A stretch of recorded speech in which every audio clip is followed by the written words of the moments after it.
Hello friends, welcome back to my channel. This is Computopia. Ignite your digital mind. ಈ session ಅಲ್ಲಿ ನಾವೇನಪ್ಪ ಮಾಡೋಣ ಅಂದ್ರೆ ಟ್ಯಾಲಿ ಬೇಸಿಕ್ಸ್ ನ ಕಲ್ತ್ಕೊಳ್ಳೋಣ. ಸೊ ನಾನು ಸೈನ್ಸ್ ಸ್ಟೂಡೆಂಟು ಅಥವಾ ನಾನು ಆರ್ಟ್ಸ್ ಸ್ಟೂಡೆಂಟು, ನನ್ಗೆ ಯಾಕೆ ಟ್ಯಾಲಿ ಕಲಿಬೇಕು, ಇದು ನನ್ನ ಸಬ್ಜೆಕ್ಟ್ ಅಲ್ಲ ಅಂತ ಎಲ್ಲ ಫೀಲ್ ಆಗೋರಿಗೆ ಇದೊಂದು ಸೊಲ್ಯೂಷನ್ ಅಂತ ಅನ್ಕೊಳ್ಳಿ. ಸೊ ಟ್ಯಾಲಿ ಅಂದ್ರೆ ಏನಪ್ಪಾ ಅಂದ್ರೆ ಲೈಕ್ ಜಸ್ಟ್ ಅದೊಂದು ಅಕೌಂಟಿಂಗ್ ಸಾಫ್ಟ್ವೇರ್. ಅಕೌಂಟಿಂಗ್ ಅಂದ್ರೆ ಏನು? ಸೊ ಇವಾಗ ನಾವು ದಿನ ಎಷ್ಟು ಖರ್ಚು ಮಾಡ್ತೀವಿ, ಎಷ್ಟು ಉಳಿಸ್ತೀವಿ, ನನ್ನ ಹತ್ರ ಎಷ್ಟು ದುಡ್ಡಿದೆ, ವರ್ಷದಲ್ಲಿ ಎಷ್ಟು ಖರ್ಚಾಯ್ತು ಅಂತ ಲೆಕ್ಕ ಮಾಡೋದನ್ನ ಅಕೌಂಟಿಂಗ್ ಅಂತ ಹೇಳ್ತೀವಿ. ಅದನ್ನ ಒಂದು ಕಡೆ ಬರ್ದಿಡೋದನ್ನ ಅಕೌಂಟಿಂಗ್ ಅಂತ ಹೇಳ್ತೀವಿ.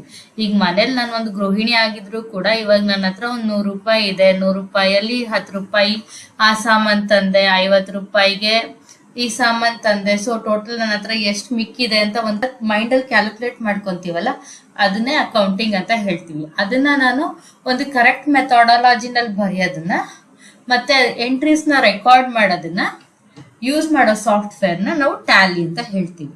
ಸೊ ನಾನು ಒಂದು ಅಕೌಂಟಿಂಗ್ ಮಾಡ್ಬೇಕಂದ್ರೆ ಬೇಸಿಕ್ ಆಗಿ ಪ್ರತಿಯೊಬ್ಬ ಮನುಷ್ಯನೂ ಕೂಡ ಬುದ್ಧಿಜೀವಿ ಆದ್ರಿಂದ ಪ್ರತಿಯೊಬ್ಬನು ಕೂಡ ಬೇಸಿಕ್ ಆಗಿ ಮಿನಿಮಮ್ ಅಕೌಂಟಿಂಗ್ ಕ್ಯಾಲ್ಕುಲೇಷನ್ಸ್ ನ ಮಾಡೇ ಮಾಡ್ತಾನೆ. ಸೊ ನಿಮಗ್ ಟ್ಯಾಲಿ ಬರ್ಬೇಕು ಅಂದ್ರೆ ನಾನು ಕಾಮರ್ಸ್ ಫೀಲ್ಡ್ ಅಲ್ಲೇ ಆಗಿರ್ಬೇಕು ಅನ್ನೋದನ್ನ ತಲೆಯಿಂದ ಫಸ್ಟ್ ತೆಗ್ದಾಕಿ. ಸೊ ಒಂದು ಅಕೌಂಟಿಂಗ್ ನ ಕಲಿಯೋದಕ್ಕೆ ಬೇಸಿಕ್ ಮ್ಯಾಥ್ಸ್ ಗೊತ್ತಿದ್ರೆ ಸಾಕು. ಸೊ ಇದೇ ಬ್ರಾಂಚು ಅದೇ ಬ್ರಾಂಚು ಅಂತ ಏನೂ ಇಲ್ಲ. ಓಕೆ, ಸೊ ನನಗೆ ಗೊತ್ತಿರೋ ರೀತಿನಲ್ಲಿ ಆದಷ್ಟು ಈಸಿ ವೇನಲ್ಲಿ ಟ್ಯಾಲಿನ ಎಕ್ಸ್ಪ್ಲೈನ್ ಮಾಡೋದಕ್ಕೆ ಟ್ರೈ ಮಾಡ್ತೀನಿ ನಾನು. ಸೊ ಟ್ಯಾಲಿ ಕಲಿಯೋದಕ್ಕಿಂತ ಮುಂಚೆ ಅಕೌಂಟಿಂಗ್ ಅಂತ ಇರುತ್ತಲ್ಲ, ಅದ್ರಲ್ಲಿ ಎರಡಕ್ಕೆ ನಾವು ಪ್ರಾಮಿನೆನ್ಸ್ ಕೊಡ್ತೀವಿ. ಒಂದು ಅಕೌಂಟಿಂಗ್ ಕಾನ್ಸೆಪ್ಟ್ ಮತ್ತೆ ಅಕೌಂಟಿಂಗ್ ಸಾಫ್ಟ್ವೇರ್. ಅಕೌಂಟಿಂಗ್ ಕಾನ್ಸೆಪ್ಟ್ ನನಗೆ ನೀಟಾಗಿ ಅರ್ಥ ಆಯ್ತು ಅಂದ್ರೆ, ಸೊ ನಾನು ಮ್ಯಾನ್ಯುಯಲಿ ಎಲ್ಲ ರೆಕಾರ್ಡ್ ಮಾಡ್ತೀನಿ ಅಲ್ಲ, ಅದನ್ನ ಅಕೌಂಟಿಂಗ್ ಕಾನ್ಸೆಪ್ಟ್ ಅಂತ ಹೇಳ್ತೀವಿ. ಸೊ ಯಾವ್ಯಾವ ತರ ರೆಕಾರ್ಡ್ ಮಾಡೋದು ಅಂತ ಎಲ್ಲ ಅಕೌಂಟಿಂಗ್ ಕಾನ್ಸೆಪ್ಟ್ ಅಲ್ಲಿ ಬರುತ್ತೆ. ಸೊ ನೀವು ಮ್ಯಾನ್ಯುಯಲಿ ಬೇಸಿಕ್ ಟರ್ಮ್ಸ್ ನ ಅರ್ಥ ಮಾಡ್ಕೊಂಡು ರೆಕಾರ್ಡಿಂಗ್ ನ ಕಲಿತ್ರೆ, ಸೊ ಸೇಮ್ ಎಂಟ್ರಿನೆಲ್ಲ ಕಂಪ್ಯೂಟರ್ ಅಲ್ಲಿ ಹೇಗೆ ಹಾಕೋದು ಅನ್ನೋದಕ್ಕೆ ನಾವು ಒಂದು ಅಕೌಂಟಿಂಗ್ ಸಾಫ್ಟ್ವೇರ್ ಅಲ್ಲಿ ಹಾಕೋದನ್ನ ಹೇಳ್ಕೊಡ್ತೀವಿ. ಸೊ ಇಲ್ಲಿ ನಾವು ಟ್ಯಾಲಿನಲ್ಲಿ ಹೇಳ್ಕೊಡ್ತಾ ಇದೀವಿ. ಸೊ ನಿಮ್ಗೆ ಅಕೌಂಟಿಂಗ್ ಕಾನ್ಸೆಪ್ಟ್ ಈಸಿಯಾಗಿ ಅರ್ಥ ಆಯ್ತು ಅಂದ್ರೆ ಆವಾಗ ನಿಮ್ಗೆ ಟ್ಯಾಲಿ ಈಸಿಯಾಗಿ ಅರ್ಥ ಆಗುತ್ತೆ. ಓಕೆ, ಸೊ ಇವತ್ತಿನ ಸೆಷನ್ ಅಲ್ಲಿ ನಾವು ಟ್ಯಾಲಿನ ಟಚ್ ಮಾಡೋದಕ್ಕಿಂತ ಮುಂಚೆ ಬೇಸಿಕ್ ಕಾನ್ಸೆಪ್ಟ್ಸ್ ಇರುತ್ತಲ್ಲ, ಅಕೌಂಟಿಂಗ್ ಕಾನ್ಸೆಪ್ಟ್ಸ್, ಅದ್ರ ಬಗ್ಗೆ ಕಾನ್ಸಂಟ್ರೇಟ್ ಮಾಡೋಣ. ಓಕೆ, ಅಕೌಂಟಿಂಗ್ ಅಂದ್ರೆ ಏನು? ಅಕೌಂಟಿಂಗ್ ಅನ್ನೋದು ಒಂದು ಪ್ರೋಸೆಸ್. ಅದ್ರಲ್ಲಿ ಏನ್ ಮಾಡ್ತೀವಪ್ಪ ಅಂದ್ರೆ, ನಾನು ಏನ್ ಮಾಡ್ಬೇಕು ಅದನ್ನ ರೆಕಾರ್ಡ್ ಮಾಡ್ಕೋತೀನಿ, ಮತ್ತೆ ಕ್ಲಾಸಿಫೈ ಮಾಡ್ತೀನಿ ಡೇಟಾನ, ಮತ್ತೆ ಸಮರೈಸ್ ಮಾಡ್ತೀನಿ ಫೈನಾನ್ಷಿಯಲ್ ಟ್ರಾನ್ಸಾಕ್ಷನ್ ಅಥವಾ ಡೇಟಾ ಬಿಸ್ನೆಸ್ ರಿಲೇಟೆಡ್ ನ. ಫಾರ್ ಎಕ್ಸಾಂಪಲ್, ಇವಾಗ ನಾನು ನನ್ನ ಒಂದ್ ಅಂಗಡಿ ಇದೆ ಅನ್ಕೊಳ್ಳಿ, ನನ್ನ ಅಂಗಡಿಗೆ ನನ್ನ ಸಾಮಾನ್ ಹಾಕದೆ, ದುಡ್ಡು ಕೊಟ್ಟೆ, ಇಲ್ಲ ಕೆಲವು ಸಾಲದಲ್ಲಿ ತಂದೆ, ಆಮೇಲೆ ನಾನು ಮಾರ್ದೆ, ಕೆಲವೊಂದು ಡ್ಯಾಮೇಜ್ ಆಗಿತ್ತು ಅದನ್ನ ವಾಪಸ್ ಕಳಿಸ್ದೆ. ಈ ರೀತಿ ಎಲ್ಲ ನನ್ನ ಒಂದು ಅಂಗಡಿನಲ್ಲಿ ವಹಿವಾಟು ನಡೆಯುತ್ತೆ. ಓಕೆನಾ? ಈ ವಹಿವಾಟನ್ನ ನಾನು ಯಾವ್ಯಾವ್ದು ಪರ್ಚೇಸ್ ಮಾಡಿದೀನಿ ಅದನ್ನೆಲ್ಲ ಒಂದ್ ಕಡೆ, ಸೊ ನಾನು ಏನೇನ್ ಸೇಲ್ಸ್ ಮಾಡಿದೀನಿ ಅದನ್ನೆಲ್ಲ ಒಂದ್ ಕಡೆ, ಮತ್ತೆ ನಾನು ಯಾವ್ದು ರಿಟರ್ನ್ ಮಾಡೀನಿ ಅಥವಾ ನನಗೆ ಕಸ್ಟಮರ್ ಯಾವ್ದು ರಿಟರ್ನ್ ಮಾಡಿದಾರೆ ಅದೆಲ್ಲ ಒಂದ್ ಕಡೆ, ಆ ತರ ಸಪ್ರೇಟ್ ಮಾಡೋದನ್ನ ಕ್ಲಾಸಿಫೈಯಿಂಗ್ ಅಂತ ಹೇಳ್ತೀನಿ. ಸೊ ಅದನ್ನ ಎಲ್ಲಾ ಮಾಡಿ ನೆಕ್ಸ್ಟ್ ನನ್ನ ಈಗ ಒಂದ್ ತಿಂಗಳಲ್ಲಿ ಅಥವಾ ಒಂದು ವರ್ಷದಲ್ಲಿ ನನ್ನ ಅಂಗಡಿನಲ್ಲಿ ಎಷ್ಟು ವ್ಯಾಪಾರ ಆಗಿದೆ, ಲಾಭ ಆಗಿದ್ಯಾ, ನಷ್ಟ ಆಗಿದ್ಯಾ, ಆ ತರದನ್ನ ನೋಡೋದಿಕ್ಕೆ ಏನಂತೀವಿ ಅಂದ್ರೆ ಸಮ್ಮರೈಸಿಂಗ್ ದ ಫೈನಾನ್ಷಿಯಲ್ ಟ್ರಾನ್ಸಾಕ್ಷನ್ಸ್ ಅಂತ ಹೇಳ್ತೀವಿ. ಸೊ ನನ್ನ ಒಂದು ಬಿಸ್ನೆಸ್ ಅನ್ನ ನಾನು ಈ ಯಾವ್ದೋ ಒಂದು ಸ್ಟೇಜ್ ಅಲ್ಲಿ ಇರುತ್ತೆ ಅನ್ಕೊಳ್ಳಿ. ಸೊ ನನ್ಗೆ ಲಾಭ ಆಗ್ತಿದ್ಯಾ, ನಷ್ಟ ಆಗ್ತಿದ್ಯಾ, ಯಾವ ಸಾಮಾನ್ ಚೆನ್ನಾಗಿ ಖರ್ಚಾಗ್ತಿದೆ, ನನ್ನ ಹತ್ರ ಆ ಸಾಮಾನ್ ಸ್ಟಾಕ್ ಎಷ್ಟಿದೆ, ಅದು ಎಷ್ಟು ಬೇಗ ಖಾಲಿ ಆಗುತ್ತೆ, ಸೊ ನನ್ನ ಅಂಗಡಿನಲ್ಲಿ ಯಾವ್ದು ವ್ಯಾಪಾರ ಆಗ್ತಿಲ್ಲ ಸಾಮಾನು, ಸೊ ನನ್ನ ಹತ್ರ ಯಾವ ಗೂಡ್ಸ್ ಇದೆ, ಯಾವ ಗೂಡ್ಸ್ ಇಲ್ಲ, ನನ್ ಏನ್ ರಾ ಮೆಟೀರಿಯಲ್ ತರಿಸ್ಬೇಕು, ಈ ರೀತಿ ಎಲ್ಲಾ ಐಡಿಯಾ ನನಗೆ ಯಾವಾಗ ಬರುತ್ತಪ್ಪ ಅಂದ್ರೆ ನಾನು ಒಂದು ಅಕೌಂಟ್ ಮೇಂಟೈನ್ ಮಾಡಿದ್ರೆ. ಸೊ ನನ್ನ ಹತ್ರ ಏನಿದೆ ಏನಿಲ್ಲ ಅಂತ ಗೊತ್ತಾಗ್ಬೇಕು ಅಂದ್ರೆ ಫಸ್ಟ್ ಯಾವ್ದೇ ಮನುಷ್ಯ ಆದ್ರೂ ಏನ್ ಮಾಡ್ಬೇಕು, ಅಕೌಂಟ್ ಮೇಂಟೈನ್ ಮಾಡ್ಬೇಕು ಪ್ರತಿಯೊಂದು ಐಟಮ್ ಬದಲು. ಓಕೆ, ಸೊ ಅಕೌಂಟಿಂಗ್ ಅಂದ್ರೆ ಅಷ್ಟೇನೆ. Accounting is the process of recording, classifying data, summarising the financial transaction or data relating to business related ಆಗಿರುವಂತ ಟ್ರಾನ್ಸಾಕ್ಷನ್ ನ ರೆಕಾರ್ಡ್, ಕ್ಲಾಸಿಫೈ ಮತ್ತೆ ಸಮರೈಸ್ ಮಾಡೋದನ್ನ ನಾವು ಅಕೌಂಟಿಂಗ್ ಅಂತ ಹೇಳ್ತೀವಿ. ಸೊ ಇದು ಅರ್ಥ ಆಯ್ತು ಅನ್ಕೊಂತೀನಿ. ನೆಕ್ಸ್ಟ್ ಕಾನ್ಸೆಪ್ಟ್ ಹೋಗೋಣ. ಅಕೌಂಟಿಂಗ್ ಪ್ರೋಸೆಸ್ ಅಂದ್ರೆ ಏನಪ್ಪಾ ಅಂದ್ರೆ, ಈಗ ನನ್ನ ಬಿಸ್ನೆಸ್ ಇರುತ್ತೆ ಅಲ್ವಾ, ನನ್ನ ಬಿಸ್ನೆಸ್ ಅಲ್ಲಿ ಆಗುವಂತ ಟ್ರಾನ್ಸಾಕ್ಷನ್ ಒಂದಾದ್ಮೇಲೆ ಒಂದೊಂದು ರೆಕಾರ್ಡ್ ಮಾಡೋದನ್ನ, ಆ ಪ್ರೋಸೆಸ್ ನಾನು ಅಕೌಂಟಿಂಗ್ ಪ್ರೋಸೆಸ್ ಅಂತ ಹೇಳ್ತೀನಿ. ಅಕೌಂಟಿಂಗ್ ಪ್ರೋಸೆಸ್ ಅಲ್ಲಿ 5 ಬೇಸಿಕ್ ಸ್ಟೆಪ್ಸ್ ಇದೆ. ಯಾವ್ದಾದಪ್ಪ ಅಂದ್ರೆ accounting document, journal, ledger, trial balance, financial statements ಅಂತ. ಸೋರ್ಸ್ ಡಾಕ್ಯುಮೆಂಟ್ ಅಂದ್ರೆ ಏನಪ್ಪಾ ಅಂದ್ರೆ, ಇವಾಗ ನಾನು ಟ್ರಾನ್ಸಾಕ್ಷನ್ ಮಾಡ್ತೀನಿ ಅಂದ್ರೆ ಅದಕ್ಕೆ ಎವಿಡೆನ್ಸ್ ಇರುತ್ತೆ ಅಲ್ವಾ, ಅದನ್ನ ನಾನು ಸೋರ್ಸ್ ಡಾಕ್ಯುಮೆಂಟ್ ಅಂತ ಹೇಳ್ತೀನಿ. ಫಾರ್ ಎಕ್ಸಾಂಪಲ್, ಇವಾಗ ನಾನೇನು ಪರ್ಚೇಸ್ ಮಾಡಿದ್ದೆ, ಅದರದ್ದು ಇನ್ವಾಯ್ಸು, ಬಿಲ್ಲು ಅಥವಾ ವೋಚಾರ್ ಇರುತ್ತಲ್ಲ, ಅದನ್ನೆಲ್ಲ ನಾನು ಸೋರ್ಸ್ ಡಾಕ್ಯುಮೆಂಟ್ ಅಂತ ಹೇಳ್ತೀನಿ. ಓಕೆ, ಸೊ ಎವಿಡೆನ್ಸ್ ಬೇಸ್ ಆದ್ಮೇಲೆ ಸೊ ನಾನು ಏನ್ ಮಾಡ್ತೀನಿ, ಒಂದು ಜರ್ನಲ್ ಎಂಟ್ರಿನ ಬರಿತಾ ಹೋಗ್ತೀನಲ್ಲ, ಸೊ ಅದನ್ನ ಜರ್ನಲ್ ಅಂತ ಹೇಳ್ತೀನಿ. ಸೊ ನಾನು ಜರ್ನಲ್ ಎಂಟ್ರಿನಲ್ಲಿ ಏನ್ ಮಾಡ್ತೀನಿ, ರೆಕಾರ್ಡ್ ನ ನೀಟಾಗಿ ಕ್ಲಾಸಿಫೈ ಮಾಡ್ತಾ ಹೋಗ್ತೀನಿ, ಒಂದೊಂದಕ್ಕೂ ಒಂದೊಂದು ಸ್ಟೆಪ್ ವೈಸ್ ಬರಿತಾ ಹೋಗ್ತೀನಿ. ಸೊ ಅದಾದ್ಮೇಲೆ ಲೆಡ್ಜರ್ ಅಕೌಂಟ್ ಅಂದ್ರೆ ಲೈಕ್ ಸೇಲ್ಸ್ ಲೆಡ್ಜರ್ ಒಂದು, ಪರ್ಚೇಸ್ ಲೆಡ್ಜರ್ ಒಂದು, ಸೊ ನಾನು ರಿಟರ್ನ್ ಮಾಡಿರೋ ಗೂಡ್ಸ್ ಒಂದು ಲೆಡ್ಜರು, ಇದನ್ನೆಲ್ಲ ಸಪ್ರೇಟ್ ಆಗಿ ಮೇಂಟೈನ್ ಮಾಡ್ತೀನಿ. ಸೊ ಲೆಡ್ಜರ್ ಎಲ್ಲ ರೆಕಾರ್ಡ್ ಮಾಡಿದ್ಮೇಲೆ ನೆಕ್ಸ್ಟ್ ಸ್ಟೆಪ್ ಬಂದು trial balance. Trial balance process ಅಲ್ಲಿ ಆಕ್ಚುಲ್ ಆಗಿ ಏನಾಗುತ್ತೆ ಅಂದ್ರೆ, ಸೊ ನಾನು ಲೆಡ್ಜರ್ನ ಕ್ಲಾಸಿಫೈ ಮಾಡಿ ರೆಕಾರ್ಡ್ ಮಾಡಿರ್ತೀನಲ್ಲ, ಅದಾದ್ಮೇಲೆ ವೋಚರ್ ಎಂಟ್ರಿ ಹಾಕ್ತೀನಿ. ವೋಚರ್ ಎಂಟ್ರಿ ಹಾಕಿದ್ಮೇಲೆ ಟ್ರಯಲ್ ಬ್ಯಾಲೆನ್ಸ್ ಅಲ್ಲಿ ಏನ್ ಮಾಡ್ತೀವಪ್ಪ ಅಂದ್ರೆ, so like number of credit balance ಮತ್ತೆ ನಂಬರ್ ಆಫ್ ಡೆಬಿಟ್ ಬ್ಯಾಲೆನ್ಸ್ ಎರಡು ಒಂದೇ ತೋರಿಸ್ತಿದ್ಯಾ ಅಂತ ಚೆಕ್ ಮಾಡ್ಕೊಂತೀನಿ.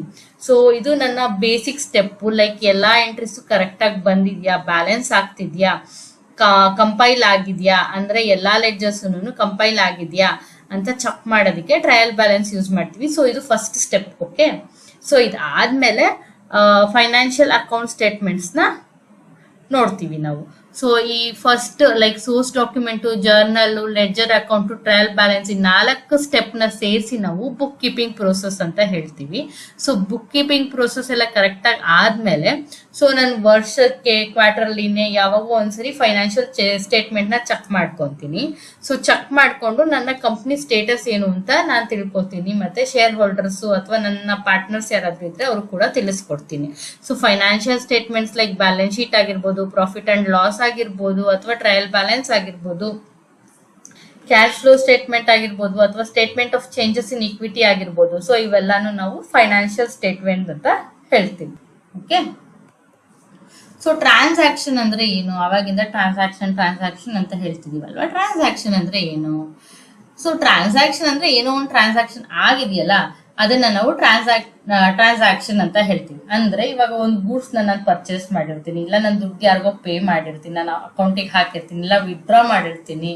ಸೊ ಯಾವ್ದಾದ್ರು ಇವಾಗ ಕಂಪ್ಯೂಟರ್ ಪರ್ಚೇಸ್ ಮಾಡಿರ್ತೀನಿ, ಅದನ್ನೆಲ್ಲ ನಾವೇನಂತ ಹೇಳ್ತೀವಿ ಅಂದ್ರೆ ಟ್ರಾನ್ಸಾಕ್ಷನ್ ಅಂತ ಹೇಳ್ತೀವಿ. ಓಕೆ, ಸೊ ಟ್ರಾನ್ಸಾಕ್ಷನ್ 4 ವಿಧದಲ್ಲಿ ಇದೆ. ಒಂದು ಕ್ಯಾಶ್ ಟ್ರಾನ್ಸಾಕ್ಷನ್, ಒಂದು ಕ್ರೆಡಿಟ್ ಟ್ರಾನ್ಸಾಕ್ಷನ್, ಒಂದು ಬಾರ್ಟರ್ ಟ್ರಾನ್ಸಾಕ್ಷನ್, ಇನ್ನೊಂದು paper transaction. So cash transaction ಅಂದ್ರೆ ಏನಪ್ಪಾ ಅಂದ್ರೆ, ಸೊ ನಾನು ಇವಾಗ ಒಂದು 10 ರೂಪಾಯಿಗೆ ಸಾಮಾನ್ ತರ್ತೀನಿ, ಆಗ್ಲೇ ದುಡ್ಡು ಕೊಟ್ಟು ನನ್ ಸಾಮಾನ್ ತಂದ್ರೆ ಆ ತರ ಟ್ರಾನ್ಸಾಕ್ಷನ್ ನ ಕ್ಯಾಶ್ ಟ್ರಾನ್ಸಾಕ್ಷನ್ ಅಂತ ಹೇಳ್ತೀನಿ. ಸೊ ಕ್ರೆಡಿಟ್ ಟ್ರಾನ್ಸಾಕ್ಷನ್ ಅಂದ್ರೆ ಏನಪ್ಪಾ ಅಂದ್ರೆ, ಸೊ ಇವಾಗ ನಾನು ಏನೋ ಒಂದು ಸಾಮಾನ್ ತರ್ತೀನಿ, ಬಟ್ ದುಡ್ಡು ಆಮೇಲೆ ಕೊಡ್ತೀನಿ ಅಂತ ಲೆಕ್ಕ ಬರ್ತೀನಿ. ಸೊ ಅಂದ್ರೆ ದುಡ್ಡು ಕೊಟ್ಟಿರಲ್ಲ ಅಂತ ಟ್ರಾನ್ಸಾಕ್ಷನ್ ನ ಕ್ರೆಡಿಟ್ ಟ್ರಾನ್ಸಾಕ್ಷನ್ ಅಂತ ಹೇಳ್ತೀನಿ. ಥರ್ಡ್ ಒನ್ ಬಂದು barter transaction. So barter transaction ಅಂದ್ರೆ ಏನಪ್ಪಾ ಅಂದ್ರೆ, ಹಳೆ ಕಾಲದಲ್ಲಿ ದುಡ್ಡು ಅನ್ನೋದು ಚಲಾವಣೆನಲ್ಲಿ ಇರ್ಲಿಲ್ಲ. ಅವಾಗ ಏನ್ ಮಾಡೋರು ಅಂದ್ರೆ, ಒಬ್ರೊಬ್ರು ಒಂದೊಂದು ಸಾಮಾನ ಬೆಳಿತಿದ್ರು. ಸೊ ಇವ್ರು ಒಂದ್ ಸಾಮಾನ ಕೊಟ್ರೆ ಅದ್ರ ಬದಲಾಗಿ ಅವ್ರು ಇನ್ನೊಂದ್ ಸಾಮಾನ್ ಏನ್ ಬೇಕೋ ಅದನ್ನ ಇಸ್ಕೋತಿದ್ರು. ಅಂದ್ರೆ ಒಂದು ಕೊಟ್ಟು ಇನ್ನೊಂದು ಎಕ್ಸ್ಚೇಂಜ್ ಮಾಡ್ಕೋತೀವಲ್ವಾ, ಆ ತರ ಟ್ರಾನ್ಸಾಕ್ಷನ್ಗೆ ಬಾರ್ಟರ್ ಟ್ರಾನ್ಸಾಕ್ಷನ್ ಅಂತ ಹೇಳ್ತೀವಿ. 4th ಟೈಪ್ ಆಫ್ ಟ್ರಾನ್ಸಾಕ್ಷನ್ ಬಂದು paper transaction.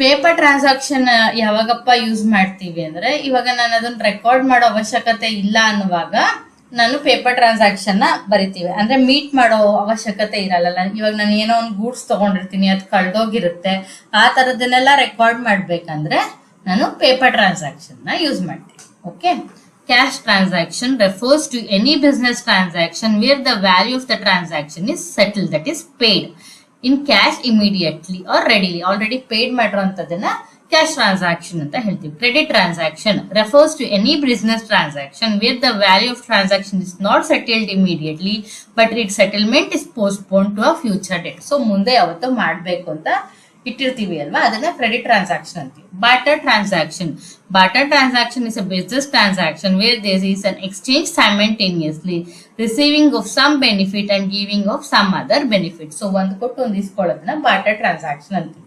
Paper transaction refers to business transaction where there is no question of meeting, that is receiving or paying the value of the transaction. So ಈ ತರ transaction ನ paper transaction ಅಂತ ಹೇಳ್ತೀವಿ. So transaction ಅಂದ್ರೆ ಏನು ಅಂತ ಅರ್ಥ ಆಯ್ತು ಅನ್ಕೊಂತೀನಿ. ಮತ್ತೆ 4 ವಿಧವಾದ ಟ್ರಾನ್ಸಾಕ್ಷನ್ ಯಾವ್ದು ಅಂತ ಅರ್ಥ ಆಯ್ತು ಅನ್ಕೊಂತೀವಿ. ನೆಕ್ಸ್ಟ್ ಟಾಪಿಕ್ ಮೂವ್ ಆಗೋಣ. ಸೊ ಒಂದು ಫೈನಾನ್ಷಿಯಲ್ ಸ್ಟೇಟ್ಮೆಂಟ್ಸ್ ಅಲ್ಲಿ 5 ಇಂಪಾರ್ಟೆಂಟ್ ಎಲಿಮೆಂಟ್ಸ್ ಇದೆ. ಯಾವ್ದ್ಯಾವ್ದಪ್ಪ ಅಂದ್ರೆ asset, revenue, liability, equity, expenses. So ಈ ಫಸ್ಟ್ ಈ 5 ಬೇಸಿಕ್ ಎಲಿಮೆಂಟ್ಸ್ ನ ನೀವು ಅರ್ಥ ಮಾಡ್ಕೊಂಡ್ರೆ ನಿಮ್ಗೆ ಟ್ಯಾಲಿ ಸ್ವಲ್ಪ ಈಸಿ ಆಗುತ್ತೆ. ಸೊ ನೀವು ಫಸ್ಟ್ ಬೇಸಿಕ್ ಕಾನ್ಸೆಪ್ಟ್ ನ ಅರ್ಥ ಮಾಡ್ಕೊಳ್ಳೋದ್ರಿಂದ ಸೊ ನಿಮಗೆ ಮುಂದಕ್ಕೆ ಈಸಿ ಆಗ್ತಾ ಹೋಗುತ್ತೆ. ಓಕೆ, ಸೊ ಇದನ್ನ ಸ್ವಲ್ಪ ಗಮನ ಇಟ್ಟು ಕೇಳಿ. ಅಸೆಟ್ ಅಂದ್ರೆ ಏನಪ್ಪಾ ಅಂದ್ರೆ an asset is a resource controlled by an entity as a result of past events and from which future economic benefit are expected to flow to the entity ಅಂತ ಹೇಳ್ತಾರೆ. ಸೊ ಹಂಗಂದ್ರೆ ಏನು? ಸೊ ಇವಾಗ ನಾನು ನನ್ನ ಕಂಪ್ನಿ ಸ್ಟಾರ್ಟ್ ಮಾಡೋದಕ್ಕೆ 1 lakh invest ಮಾಡಿದ್ದೀನಿ ಅನ್ಕೊಳ್ಳಿ. ಸೊ ನಾನು ಓನರ್. ಸೊ ಈ ಕಂಪ್ನಿಗೆ ನಾನು ದುಡ್ಡು ಹಾಕ್ತಿದ್ದೀನಿ ಅಲ್ವಾ. ಸೊ ನನ್ಗೆ ಈ ಕಂಪ್ನಿಯಿಂದ ಫ್ಯೂಚರ್ ಎಕನಾಮಿಕ್ ಬೆನಿಫಿಟ್ ಸಿಗುತ್ತೆ, ಅದರಿಂದ ಅದು ನನಗೆ ಅಸೆಟ್. ರಿಸೋರ್ಸಸ್ ಕಂಟ್ರೋಲ್ ಅಂದ್ರೆ ಏನಪ್ಪಾ ಅಂದ್ರೆ ಇವಾಗ ನಾನು ನನ್ನ ಕಂಪ್ನಿಗೆ ಓನರ್ಶಿಪ್, ಈಗ ನನ್ನ ಕಂಪ್ನಿಗೆ ನಾನು ಒಂದು ಮಿಷಿನರಿ ತಗೊಂತೀನಿ ಅನ್ಕೊಳ್ಳಿ. ಸೊ ಆ ಮಿಷಿನರಿ ನಾನು ಸ್ವಂತ ದುಡ್ಡಾದ್ರೂ ಕೊಟ್ಟು ತಗೋಬಹುದು, ಅಥವಾ ಲೀಸ್ ಅಗ್ರಿಮೆಂಟ್ ಮಾಡ್ಕೊಂಡು ಲೀಸ್ಗಾದ್ರೂ ತಗೋಬಹುದು. ಅದು ನಾನು ಫ್ಯೂಚರ್ ಅಲ್ಲಿ ಯೂಸ್ ಮಾಡ್ತೀನಿ. ಸೊ ಯಾವ್ದಕ್ಕೆ ಯೂಸ್ ಮಾಡ್ತೀನಿ ಅಂದ್ರೆ ನನ್ನ ಪ್ರೊಡಕ್ಷನ್ ಪರ್ಪಸ್ಗೆ ಯೂಸ್ ಮಾಡ್ತೀನಿ. ಮತ್ತೆ ಅದರಿಂದ ನಾನು ಯಾವ್ದ್ರಿಂದ ರೆವಿನ್ಯೂನ ಜನರೇಟ್ ಮಾಡ್ಬೋದು ಅಂತ ಅದನ್ನೆಲ್ಲ ನಾನು ಅಸೆಟ್ಸ್ ಅಂತ ಹೇಳ್ತೀನಿ. Example home, land, building, jewellery ಇವನ್ನೆಲ್ಲ ಅಸೆಟ್ಸ್ ಅಂತ ಹೇಳಿ. ಬೇಸಿಕಲಿ ಅಸೆಟ್ ಅಂದ್ರೆ ಸೊ ಕಂಪ್ನಿಗೆ ಯಾವ್ದ್ರ ಮೇಲೆ ಕಂಟ್ರೋಲ್ ಇದೆ ಮತ್ತೆ ಅದರಿಂದ ಕಂಪ್ನಿಗೆ ಬೆನಿಫಿಟ್ ಆಗುತ್ತೆ, ಎಕನಾಮಿಕ್ ಬೆನಿಫಿಟ್ ಅಂದ್ರೆ ದುಡ್ಡು ಮಾಡ್ಬೋದು ಅಂತದನ್ನ ನಾವು ಅಸೆಟ್ ಅಂತ ಹೇಳ್ತೀವಿ. ಸೆಕೆಂಡ್ ಒನ್ ಬಂದು expenses. Expenses the cost of operation that a company incurs to generate revenue and from which no further benefit is expected. Example, rent, electricity, salary etcetera. So expense ಅಂದ್ರೆ ಏನಪ್ಪಾ ಅಂದ್ರೆ so ಇಲ್ಲಿ ನಾವು already benefit ನ ತಗೊಂಡ್ಬಿಟ್ಟಿರ್ತೀವಿ. For example ಇವಾಗ ನನ್ನ ಕಂಪ್ನಿನಲ್ಲಿ current ನ use ಮಾಡ್ಕೊಂಡ್ಬಿಟ್ಟಿರ್ತೀನಿ. So last ಅಲ್ಲಿ ಎಲ್ಲ ಯೂಸ್ ಆದ್ಮೇಲೆ ಮಂತ್ ಎಂಡ್ ಅಲ್ಲಿ ನಾನು ಎಲೆಕ್ಟ್ರಿಸಿಟಿ ಬಿಲ್ ನ ಪೇ ಮಾಡ್ತೀನಿ. ಅಂದ್ರೆ ನನಗೆ ಫ್ಯೂಚರ್ ಅದರಿಂದ ಏನು ಲೈಕ್ ಇನ್ಕಮ್ ಬರೋದಿಲ್ಲ, ಆಲ್ರೆಡಿ ಯೂಸ್ ಮಾಡ್ಕೊಂಡಿರ್ತೀನಿ. ಸೊ ಆ ತರದನ್ನ ನಾನು ಎಕ್ಸ್ಪೆನ್ಸಸ್ ಅಂತ ಹೇಳ್ತೀವಿ. ಸೊ ಅದನ್ನೇ ನಾವು no further benefit is expected ಅಂತ ಹೇಳ್ತೀವಿ. So no further benefit is expected ಅಂದ್ರೆ ಆಲ್ರೆಡಿ ನಾವು ಅದರಿಂದ ಬೆನಿಫಿಟ್ ಅಂದ್ರೆ ಉಪಯೋಗ ಪಡ್ಕೊಂಡಿರ್ತೀವಿ ಆಲ್ರೆಡಿ. ಥರ್ಡ್ ಒನ್ ಲಯಬಿಲಿಟಿ ಅಂದ್ರೆ ಏನು? ಇವಾಗ ನಾನು ಯಾರಿಗಾದ್ರೂ ಏನಾದ್ರು ಕೊಡ್ಬೇಕಾಗಿರುತ್ತಲ್ಲ ಸಾಲ, ಅದನ್ನ ನಾನು ಲಯಬಿಲಿಟಿ ಅಂತ ಹೇಳ್ತೀನಿ. A present obligation of an entity to transfer an economic resource as a result of past event. So ಇವಾಗ ನಾನು ಸಾಮಾನ್ ತಂದಿರ್ತೀನಿ, ದುಡ್ಡು ಕೊಟ್ಟಿರಲ್ಲ ಅಲ್ಲ, ಸೊ ಆ ದುಡ್ಡು ಕೊಡ್ಬೇಕಾಗಿರುತ್ತಲ್ಲ ಅದನ್ನ ನಾನು ಲಯಬಿಲಿಟಿ ಅಂತ ಹೇಳ್ತೀನಿ. It is A claim of an outsider on total assets of A company. ಇವಾಗ ನಂದೊಂದು ಕಂಪ್ನಿ ಇದೆ ಅಂದ್ರೆ ಇವಾಗ ನಾನು ಬ್ಯಾಂಕ್ ಅಲ್ಲಿ ಸಾಲ ತಂದಿದ್ದೀನಿ ಅಂತ ಅನ್ಕೊಳ್ಳಿ. ಸೊ ಇವಾಗ ಬ್ಯಾಂಕ್ ಇಂದ ನಾನೊಂದು 10,000 ಸಾಲ ತಂದಿದ್ದೀನಿ ಅಂದ್ರೆ ಆ ಬ್ಯಾಂಕ್ ಅವನ್ಗುನು ನನ್ನ ಅಸೆಟ್ ಮೇಲೆ ಹಕ್ಕಿರುತ್ತೆ. ಯಾಕೆ ಅಂದ್ರೆ ನಾನು ಅವನ ಹತ್ರ ಸಾಲ ತಂದಿರ್ತೀನಿ ಅಲ್ವಾ, ಅದರಿಂದ. So example, purchase goods on credit earlier but not paid it. So ಅದನ್ನ ನಾವು ಲಯಬಿಲಿಟಿ ಅಂತ ಕನ್ಸಿಡರ್ ಮಾಡ್ತೀವಿ. ಓಕೆನಾ? Next term capital. So capital ಅಂದ್ರೆ ಬಂಡವಾಳ. ನನ್ನ ಬಿಸ್ನೆಸ್ ನ ಸ್ಟಾರ್ಟ್ ಮಾಡ್ಬೇಕಂದ್ರೆ ಹೂಡಿರ್ತೀನಲ್ಲ ದುಡ್ಡು, ಅದನ್ನ ನಾನು ಬಂಡವಾಳ ಅಂತ ಹೇಳ್ತೀವಿ. ಸೊ ಬಿಸ್ನೆಸ್ಗೆ ಬಂಡವಾಳ ಹೂಡ್ತಾರಲ್ಲ ಅವ್ರನ್ನ ಪ್ರೊಪ್ರೈಟರ್ ಅಥವಾ ಓನರ್ ಅಂತ ಹೇಳ್ತೀವಿ. ಸೊ ಓನರ್ ಒಬ್ಬರಾದ್ರೂ ಆಗಿರ್ಬೋದು ಅಥವಾ ಒಂದಕ್ಕಿಂತ ಜಾಸ್ತಿ ಜನ ಆದ್ರೂ ಆಗಿರ್ಬೋದು. Next equity. ಸೊ ಈಕ್ವಿಟಿ ಅಂದ್ರೆ ಏನು? Equity is the residual interest in the total assets of an entity after deducting all liabilities. It is the claim of owners in the total assets. So equity ಅಂದ್ರೆ ಏನಪ್ಪಾ ಅಂದ್ರೆ ಇವಾಗ owner ಎಷ್ಟು capital invest ಮಾಡಿದಾನೆ ಅಥವಾ ಎಲ್ಲ ಸಾಲ ಎಲ್ಲ ಕೊಟ್ಟು ಖರ್ಚೆಲ್ಲ ಬಿಟ್ಟು ಎಷ್ಟು ಉಳಿದಿದೆ ಅದನ್ನ ನಾವು ಈಕ್ವಿಟಿ ಆಫ್ ಅ ಕಂಪನಿ ಅಂತ ಹೇಳ್ತೀವಿ. ಓಕೆ, ಸೊ ಈಗ ಒಬ್ರು ಪ್ರೊಪ್ರೈಟರ್ ಇದ್ರೆ ಏನ್ ಕ್ಯಾಪಿಟಲ್ ಹಾಕ್ತಾರೆ, ಏನ್ ಮಿಕ್ಕಿರುತ್ತೆ ಅದೆಲ್ಲ ಅವರೇ ತಗೊಂತಾರೆ. ಇವಾಗ ಪಾರ್ಟ್ನರ್ಶಿಪ್ ಇದೆ ಅಂದ್ರೆ ಫ್ಯೂ ಓನರ್ಸ್ ಇರ್ತಾರೆ. ಅವಾಗ ನಾವು ಇವ್ರು ಎ ಕ್ಯಾಪಿಟಲ್ ಬಿ ಕ್ಯಾಪಿಟಲ್ ಅಂತ ಹೇಳ್ತೀವಿ. ಸೊ ಇವರೆಲ್ಲ ಏನ್ ಖರ್ಚು ಮಾಡಿರ್ತಾರೆ ಅದೆಲ್ಲ ಸೇರಿ ಏನ್ ಮಿಕ್ಕಿರುತ್ತೆ ಅದನ್ನೆಲ್ಲ ಶೇರ್ ಮಾಡ್ಕೊಂತಾರೆ. ಅದೇ ಇವಾಗ ನಂದೊಂದು ಲಾರ್ಜ್ ಕಂಪ್ನಿ ಇದೆ ಅಂದ್ರೆ ಅವಾಗ ಬಂದಿರೋಂತ ಲಾಭನ ಅಲ್ಲಿರೋ ಎಲ್ಲಾ ಶೇರ್ ಹೋಲ್ಡರ್ಸ್ಗೂ ಡಿವೈಡ್ ಆಗ್ತಾ ಹೋಗುತ್ತೆ. ಸೊ ಎಲ್ಲಾ ಲಯಬಿಲಿಟೀಸ್ ನ ಬಿಟ್ಟು ಪೇ ಮಾಡಿದ್ಮೇಲೆ ಮಿಕ್ಕಿರೋ ಅಂತದನ್ನ ನಾವೇನಂತ ಹೇಳ್ತೀವಪ್ಪ ಅಂದ್ರೆ ಈಕ್ವಿಟಿ ಅಂತ ಹೇಳ್ತೀವಿ. ಓಕೆ, ಸೊ ಟೋಟಲ್ ಈಕ್ವಿಟಿನ ಹೇಗ್ ಹೇಳ್ತೀವಿ ಅಂದ್ರೆ share capital minus retained earnings ಅಂತ ಹೇಳ್ತೀವಿ. ಸೊ ಶೇರ್ ಕ್ಯಾಪಿಟಲ್ ಎಷ್ಟಿದೆ ಅದ್ರ ಮೈನಸ್ ನಾವ್ ಏನ್ ಅರ್ನ್ ಮಾಡಿದೀವಿ ಅದನ್ನ ಮಿಕ್ಕಿರೋ ಅರ್ನಿಂಗ್ಸ್ ಏನಿದೆ ಅವೆರಡನ್ನು ಮೈನಸ್ ಮಾಡಿದ್ರೆ ಬರೋದು ಟೋಟಲ್ ಈಕ್ವಿಟಿ ಅಂತ ಹೇಳ್ತೀವಿ. ಓಕೆ, ನೆಕ್ಸ್ಟ್ ನೋಡೋಣ ರೆವಿನ್ಯೂ. ಸೊ ರೆವಿನ್ಯೂ ಅಂದ್ರೆ ಏನು? ಆದಾಯನ ನಾವು ರೆವಿನ್ಯೂ ಅಂತ ಹೇಳ್ತೀವಿ. ರೆವಿನ್ಯೂ ಅಂದ್ರೆ ಇನ್ಕಮ್ ಅಂತಾನು ಹೇಳ್ತೀವಿ. Inflow of cash receivables or other consideration arising in the course of the ordinary activities of business such as sales of goods, rendering of services like interest receiving, rent received, dividend received etcetera. So revenue ಅಂದ್ರೆ ಏನಪ್ಪಾ ಅಂದ್ರೆ ನನ್ನ ಕಂಪ್ನಿಗೆ income ಬರುತ್ತಲ್ಲ ಅದನ್ನೆಲ್ಲ ನಾನು revenue ಅಂತ ಹೇಳ್ತೀನಿ. ಓಕೆನಾ? ಫಾರ್ ಎಕ್ಸಾಂಪಲ್ ಇವಾಗ ನಾನೇನೋ ಮಾರಿರ್ತೀನಿ, ಸೊ ನನಗೆ ಅವ್ರಿಗೆ ಯಾರೋ ಕಸ್ಟಮರ್ ದುಡ್ಡು ಕೊಟ್ರಲ್ಲ ಆಮೇಲೆ ದುಡ್ಡು ಕೊಡ್ತಾರಲ್ಲ, ಸೊ ಅದನ್ನೆಲ್ಲ ನಾನು ರೆವಿನ್ಯೂ ಅಂತ ಹೇಳ್ತೀನಿ.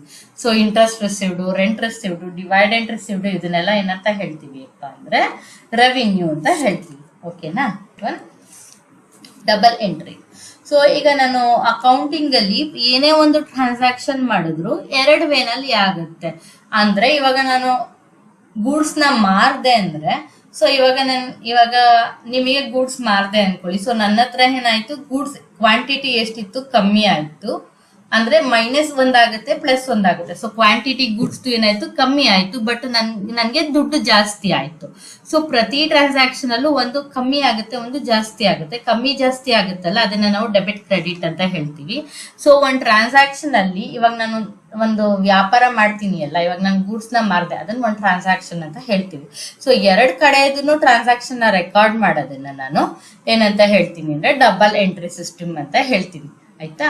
ಸೊ ಇವೆರಡು ಟ್ರಾನ್ಸಾಕ್ಷನ್ ಕೂಡ ನನಗೆ ಇವಾಗ ನಾನು ಎಷ್ಟು ಕ್ವಾಂಟಿಟಿ ನಂದು ಕಮ್ಮಿ ಆಗಿರುತ್ತೆ, ಸಾಮಾನು ದುಡ್ಡು ಬಂದಿರೋದು ಎರಡು ಸೇಮ್ ಆಗಿರುತ್ತೆ ಅಂದ್ರೆ ಈಕ್ವಲ್ ಆಗಿರುತ್ತೆ. ಡೆಬಿಟ್ ಎಷ್ಟಾಗಿರುತ್ತೆ, ಕ್ರೆಡಿಟ್ ಕೂಡ ಅಷ್ಟೇ ಇರುತ್ತೆ. ಓಕೆನಾ? ಸೊ ಇದನ್ನೆಲ್ಲ ನೀಟಾಗಿ ಅರ್ಥ ಮಾಡ್ಕೊಳ್ಳೋದಿಕ್ಕೆ ನಂದು ಒಂದು ಮಾಡರ್ನ್ ಈಕ್ವೇಶನ್ ಟೇಬಲ್ ಇದೆ. ಸೊ ಮಾಡರ್ನ್ ಈಕ್ವೇಶನ್ ಟೇಬಲ್ ಏನಪ್ಪಾ ಅಂದ್ರೆ ಇವಾಗ ನಾನು 5 ಟರ್ಮ್ಸ್ ಎಕ್ಸ್ಪ್ಲೈನ್ ಮಾಡಿದೆ ಅಲ್ವಾ ನಿಮ್ಗೆ, asset, expense, liability, equity, revenue ಅಂತ. ಸೊ ಅಸೆಟ್ ಎಕ್ಸ್ಪೆನ್ಸಸ್ ಬ್ಯಾಲೆನ್ಸಸ್ ಅಲ್ಲಿ ಯಾವಾಗ್ಲೂ ಡೆಬಿಟ್ ಇರುತ್ತೆ. ಸೊ ಇದು ರೂಲ್ ಇರೋದೇ ಹಾಗೆ. ಯಾಕೆ ಡೆಬಿಟ್ ಕ್ರೆಡಿಟ್ ಯಾಕೆ ಅಂತ ಕೇಳ್ಬೇಡಿ, ಸೊ ಅರ್ಥ ಮಾಡ್ಕೊಳ್ಳಿ. ಸೊ ಅಸೆಟ್ ಇತ್ತು ಅಂದ್ರೆ ನನಗ್ ಬರುತ್ತಲ್ಲ ಅದನ್ನ ಅಸೆಟ್ ಅಂತೀವಿ. ಸೊ ನಾನು ಖರ್ಚು ಮಾಡ್ತೀನಲ್ಲ ಅದನ್ನ ಎಕ್ಸ್ಪೆನ್ಸ್ ಅಂತೀನಿ. ಸೊ ಅವೆರಡ್ರದ್ದು ಬ್ಯಾಲೆನ್ಸ್ ಯಾವಾಗ್ಲೂ ಡೆಬಿಟ್ ಇರುತ್ತೆ. ಸೊ ನನ್ ಈಗ ಅಸೆಟ್ ಇದೆ, ಕ್ಯಾಪಿಟಲ್ ಇದೆ, ಅದಕ್ಕಿಂತ ನಾನು ಜಾಸ್ತಿ ಮಾಡ್ಬೇಕಂದ್ರೆ ಏನ್ ಮಾಡ್ಬೇಕಾಗುತ್ತೆ, ಡೆಬಿಟ್ ಮಾಡ್ಬೇಕಾಗುತ್ತೆ. ಸೊ ನಾನು ಅಸೆಟ್ ನ ಕಮ್ಮಿ ಮಾಡ್ಬೇಕಂದ್ರೆ ಏನ್ ಮಾಡ್ಬೇಕಾಗುತ್ತೆ, ಇವಾಗ ಮಾರ್ತೀನಿ ಅನ್ಕೊಳ್ಳಿ, ಅವಾಗ ಏನಾಗುತ್ತೆ ಕಮ್ಮಿ ಆಗುತ್ತೆ, ಅವಾಗ ಕ್ರೆಡಿಟ್ ಅಂತ ಹೇಳ್ತೀವಿ. ಇವಾಗ ಎಕ್ಸ್ಪೆನ್ಸ್ ಅಂತ ಇರುತ್ತೆ ಅನ್ಕೊಳ್ಳಿ, ಈಗ ನಾನು ಖರ್ಚು ಮಾಡ್ತೀನಲ್ಲ ಅದನ್ನ ಎಕ್ಸ್ಪೆನ್ಸ್ ಅಂತ ಹೇಳ್ತೀವಿ. ಖರ್ಚನ್ನ ಜಾಸ್ತಿ ಮಾಡ್ಬೇಕಂದ್ರೆ ಏನ್ ಮಾಡ್ಬೇಕು, ನಾನು ಖರ್ಚನ್ನ ಡೆಬಿಟ್ ಮಾಡ್ಬೇಕು. ಸೊ ಖರ್ಚನ್ನ ಕಮ್ಮಿ ಮಾಡ್ಬೇಕಂದ್ರೆ ಏನ್ ಮಾಡ್ಬೇಕು, ಸೊ ಎಕ್ಸ್ಪೆನ್ಸಸ್ ನ ಕಮ್ಮಿ ಮಾಡಿದ್ರೆ ನನಗೆ ಖರ್ಚು ಕಮ್ಮಿ ಆಗುತ್ತೆ. ಅದ್ಬಿಟ್ಟು ಮೂರ್ ಇದೆಯಲ್ಲ, ಲಯಬಿಲಿಟಿ, ಇಕ್ವಿಟಿ ಮತ್ತೆ ರೆವಿನ್ಯೂ, ಅದಕ್ಕೆ ನನಗೆ ಬ್ಯಾಲೆನ್ಸಸ್ ಯಾವಾಗೂ ಕ್ರೆಡಿಟ್ ಆಗುತ್ತೆ. ಸೊ ಈಗ ನಾನು ಲಯಬಿಲಿಟಿ ಜಾಸ್ತಿ ಮಾಡ್ಬೇಕು ಅಂದ್ರೆ ಕ್ರೆಡಿಟ್ ನ ಜಾಸ್ತಿ ಮಾಡ್ಬೇಕಾಗತ್ತೆ. ಲಯಬಿಲಿಟಿ ಅಂದ್ರೆ ಸಾಲನ ಕಮ್ಮಿ ಮಾಡ್ಬೇಕು ಅಂದ್ರೆ ಏನ್ ಮಾಡ್ಬೇಕಾಗುತ್ತೆ, ಅಮೌಂಟ್ ನ ವಾಪಸ್ ಬೇಗ ಕಟ್ಬೇಕಾಗತ್ತೆ, ಅದನ್ನ ಡೆಬಿಟ್ ಅಂತ ಹೇಳ್ತೀವಿ. ಓಕೆ, ಅದೇ ರೀತಿ ಇಕ್ವಿಟಿ ಮತ್ತೆ ರೆವಿನ್ಯೂ. ಸೊ ಅಸೆಟ್ ಎಕ್ಸ್ಪೆನ್ಸ್ ಯಾವಾಗ್ಲೂ ಡೆಬಿಟ್ ಆಗುತ್ತೆ ಬ್ಯಾಲೆನ್ಸಸ್, ಲಯಬಿಲಿಟಿ, ಇಕ್ವಿಟಿ ಮತ್ತೆ ರೆವಿನ್ಯೂ ಯಾವಾಗ್ಲೂ ಕ್ರೆಡಿಟ್ ಆಗುತ್ತೆ ಬ್ಯಾಲೆನ್ಸ್. ಇಷ್ಟು ಜ್ಞಾಪಕ ಇಟ್ಕೊಳ್ಳಿ ಸದ್ಯಕ್ಕೆ. ಸೊ ನೆಕ್ಸ್ಟ್ ಸ್ಟೇಟ್ಮೆಂಟ್ಸ್ಗೆ ಮೂವ್ ಆಗೋಣ. ಸೊ ಬೇಸಿಕ್ ಟ್ರಾನ್ಸಾಕ್ಷನ್ ಹಾಕೋದನ್ನ ತೋರಿಸ್ತೀನಿ. ಸೊ 2 ways ಅಲ್ಲಿ ಹೇಗೆ ರೆಕಾರ್ಡ್ ಮಾಡ್ತೀವಿ ಅಂತ ಹೇಳ್ತಾ ಇದೆ. ಎ ಅನ್ನೋರು ಇನ್ವೆಸ್ಟ್ ಮಾಡಿದ್ದಾರೆ 1 lakhs to commence business. A ಅನ್ನೋರು 1 lakh ನ ಬಿಸ್ನೆಸ್ ಅಲ್ಲಿ ಇನ್ವೆಸ್ಟ್ ಮಾಡಿದ್ದಾರೆ ಅನ್ಕೊಳ್ಳಿ. ಸೊ ನಾನು ಇನ್ವೆಸ್ಟ್ ಮಾಡೋದು ಕ್ಯಾಶ್ ಅಲ್ಲಿ ಮಾಡ್ತಿದ್ದೀನಿ ಅನ್ಕೊಳ್ಳಿ. ಸೊ ಎಷ್ಟು ಕ್ಯಾಶ್ ಅಲ್ಲಿ ನಾನು ಇನ್ವೆಸ್ಟ್ ಮಾಡ್ತಿದ್ದೀನಿ, ಸೊ ಇದು balance sheet. So balance sheet ಅಲ್ಲಿ ಲೆಫ್ಟ್ ಸೈಡ್ ಯಾವಾಗ್ಲೂ ಲಯಬಿಲಿಟಿ ಇರುತ್ತೆ, ರೈಟ್ ಸೈಡ್ ಯಾವಾಗ್ಲೂ ಅಸೆಟ್ ಇರುತ್ತೆ. ಸೊ ಅಸೆಟ್ ಅಂದ್ರೆ ಪ್ಲಸ್ ಅಂತ ಹೇಳ್ತೀವಿ, ಲಯಬಿಲಿಟಿ ಅಂದ್ರೆ ಮೈನಸ್ ಅಂತ ಹೇಳ್ತೀವಿ. ಓಕೆನಾ? ಸೊ ಇವಾಗ ನಾನು ನನ್ನ ಬಿಸ್ನೆಸ್ಗೆ 1,00,000 ಇನ್ವೆಸ್ಟ್ ಮಾಡ್ತಾ ಇದ್ದೀನಿ. ಸೊ ನನ್ಗೆ ಅಸೆಟ್ ಎಷ್ಟು? 1,00,000. ಆಯ್ತಾ? ಸೊ ನನಗೆ ಬರ್ತಾ ಇರೋದು ಏನು? ಕ್ಯಾಪಿಟಲ್. ಅದನ್ನ ಲಯಬಿಲಿಟಿದಲ್ಲಿ ಕ್ಯಾಪಿಟಲ್ 1,00,000 ಹಾಕ್ತೀನಿ. ಸೊ ನನಗೆ ಟೋಟಲ್ ಲೆಫ್ಟ್ ಸೈಡು ಡೆಬಿಟ್ ಕೂಡ ನನಗೆ ಲೈಕ್ 1,00,000 ಇರುತ್ತೆ, ಕ್ರೆಡಿಟ್ ಕೂಡ 1,00,000 ಇರುತ್ತೆ. ಸೊ ನೆಕ್ಸ್ಟ್ ನಾನು ಮಿಷಿನರಿ ಪರ್ಚೇಸ್ ಮಾಡ್ತೀನಿ 20,000 ಕೊಟ್ಟು ಕ್ಯಾಶ್ ಅಲ್ಲಿ ಅಂತ ಅನ್ಕೊಳ್ಳಿ. ಸೊ ಮಿಷಿನರಿ ಪರ್ಚೇಸ್ ಮಾಡ್ತಿದ್ದೀನಿ 20,000 ಕೊಟ್ಟು. ಸೊ ನನಗೆ ಬಂದಿದ್ದೇನು ಮಿಷಿನರಿ. ಸೊ ಅಸೆಟ್ ಸೈಡ್ ಅಲ್ಲಿ ನಾನು 20,000 ಹಾಕ್ತಿದ್ದೀನಿ. ಸೊ ನಾನು 20,000 ಕೊಟ್ಟು ಮಿಷಿನರಿ ತಂದ್ರೆ ನನಗೆ ಮುಂಚೆ ಕ್ಯಾಪಿಟಲ್ ಎಷ್ಟಿತ್ತು? 1,00,000 ಇತ್ತು. ಸೊ 1,00,000ದಲ್ಲಿ 20,000 ಮೈನಸ್ ಮಾಡಿದ್ರೆ ಎಷ್ಟಾಗುತ್ತೆ? 80,000 ಆಗುತ್ತೆ. ಸೊ ನನಗೆ ಇವಾಗ ಟೋಟಲ್ ಬ್ಯಾಲೆನ್ಸ್ ಎಷ್ಟಿದೆ? 80 ಪ್ಲಸ್ 20 1,00,000 ಇದೆ. ಓಕೆನಾ? ನೆಕ್ಸ್ಟ್ ಇವಾಗ ನಾನು ಬಿಸ್ನೆಸ್ ನ ಎಕ್ಸ್ಪ್ಯಾನ್ಷನ್ ಮಾಡಬೇಕು ಅಂತ ಅನ್ಕೊಳ್ಳಿ. ಅವಾಗ ನಾನು ಲೋನ್ ತಗೊಂತೀನಿ ಬ್ಯಾಂಕ್ ಅಲ್ಲಿ. Took loan from bank for 40,000 ಅನ್ಕೊಳ್ಳಿ. ಸೊ ಬ್ಯಾಂಕ್ ಇಂದ ಸಾಲ ಮಾಡಿದಾಗ ನನಗೆ ದುಡ್ಡು ಬರುತ್ತೆ, ಅದ್ರ ಜೊತೆಗೆ ನಾನು ಬ್ಯಾಂಕಿಗೆ ದುಡ್ಡು ಕೊಡ್ಬೇಕಾಗುತ್ತೆ. ಸೊ ನನ್ನ liability side loan from bank ಅಂತ ಹಾಕಿ 40,000 ಹಾಕ್ತೀನಿ. ಬಟ್ ನನ್ಗೆ ಇವಾಗ 40,000 ಬಂದಿದೆ. ಸೊ ಮುಂಚೆ ಎಷ್ಟಿತ್ತು? ಕ್ಯಾಶು 80,000 ಇತ್ತು. 80,000 ಪ್ಲಸ್ ಇವಾಗ ಬಂದಿರೋದು 40,000 ಎರಡು ಸೇರಿದ್ರೆ 1,20,000 ಆಗುತ್ತೆ. ಸೊ 1,20,000 ಪ್ಲಸ್ ಮಿಷಿನರಿ 20,000 ಎರಡು ಟೋಟಲ್ ಮಾಡಿದ್ರೆ 1,40,000 ಆಗುತ್ತೆ. ಸೊ ಅದೇ ಮುಂಚೆ ಇಲ್ಲಿ ಕ್ಯಾಪಿಟಲ್ ಲೈಬಿಲಿಟಿ ಸೈಡ್ ಹೇಳ್ತಿದ್ದೀನಿ. ಮುಂಚೆ ಕ್ಯಾಪಿಟಲ್ 1,00,000 ಮತ್ತೆ ಬ್ಯಾಂಕ್ ಇಂದ ಲೋನ್ ತಗೊಂಡ್ರದ್ 40,000 ಎರಡು ಸೇರಿ 1,40,000 ಅಂದ್ರೆ ಲೆಫ್ಟ್ ಹ್ಯಾಂಡ್ ಸೈಡ್ ಮತ್ತೆ right hand side balance sheet ಅಲ್ಲಿ ಎರಡು ಬ್ಯಾಲೆನ್ಸ್ ಆಗುತ್ತೆ. ಸೊ ಈ ರೀತಿ ಬೇಸಿಕ್ ಟ್ರಾನ್ಸಾಕ್ಷನ್ಸ್ ಇರುತ್ತೆ. ಅಂದ್ರೆ ನಾವು ಎರಡ್ ಸೈಡ್ ರೆಕಾರ್ಡ್ ಮಾಡ್ತೀವಿ. ಸೊ ಇವಾಗ ಒಂದು ಗೂಡ್ಸ್ ಮಾರಿದ್ರೆ ಸೊ ಕ್ರೆಡಿಟ್ ಯಾವ್ದಾಯ್ತು, ಡೆಬಿಟ್ ಯಾವ್ದಾಯ್ತು ಅಂತ ಎರಡನ್ನೂ ತೋರಿಸ್ತೀವಿ. ಸೊ ಇದು introduction for double entry system. Okay, thank you for watching. ನಿಮ್ಗೆ ಈ ವಿಡಿಯೋ ಇಷ್ಟ ಆಯ್ತು ಅಂದ್ರೆ ಲೈಕ್ ಮಾಡಿ ಮತ್ತೆ ನಿಮ್ಮ ಫ್ರೆಂಡ್ಸ್ ಜೊತೆ ಶೇರ್ ಮಾಡಿ. ಸೊ ಏನಾದರೂ ಡೌಟ್ ಇದ್ರೆ ಕಮೆಂಟ್ ಸೆಕ್ಷನ್ ಅಲ್ಲಿ ಕಮೆಂಟ್ ಮಾಡಿ. ನನ್ನ ಚಾನಲ್ಗೆ ಸಬ್ಸ್ಕ್ರೈಬ್ ಆಗಿರೋರಿಗೆಲ್ಲ ಥ್ಯಾಂಕ್ ಯು. ಯಾರಿನ್ನ ನನ್ನ ಚಾನಲ್ಗೆ ಸಬ್ಸ್ಕ್ರೈಬ್ ಆಗಿಲ್ಲ, ಕೆಳಗಡೆ ಇರೋ ರೆಡ್ ಬಟನ್ ಸಬ್ಸ್ಕ್ರೈಬ್ ನ ಪ್ರೆಸ್ ಮಾಡಿ, ಪಕ್ಕದಲ್ಲಿರೋ ಬೆಲ್ ಐಕಾನ್ ನ ಪ್ರೆಸ್ ಮಾಡಿದ್ರೆ ನಾನು ಏನಾದರೂ ವಿಡಿಯೋಸ್ ಅಪ್ಲೋಡ್ ಮಾಡಿದ್ರೆ ಯೂಟ್ಯೂಬ್ ಅಲ್ಲಿ ನಿಮಗೆ ನೋಟಿಫಿಕೇಶನ್ ಬರುತ್ತೆ ನಿಮ್ಮ ಯೂಟ್ಯೂಬ್ ಚಾನಲ್ ಅಲ್ಲಿ. For more details, contact me at rashmimahesh@gmail.com. ನನ್ನ YouTube handle page www.youtube.com/rashmimahesh. Bye bye from Rashmi. Meet you all in my next video.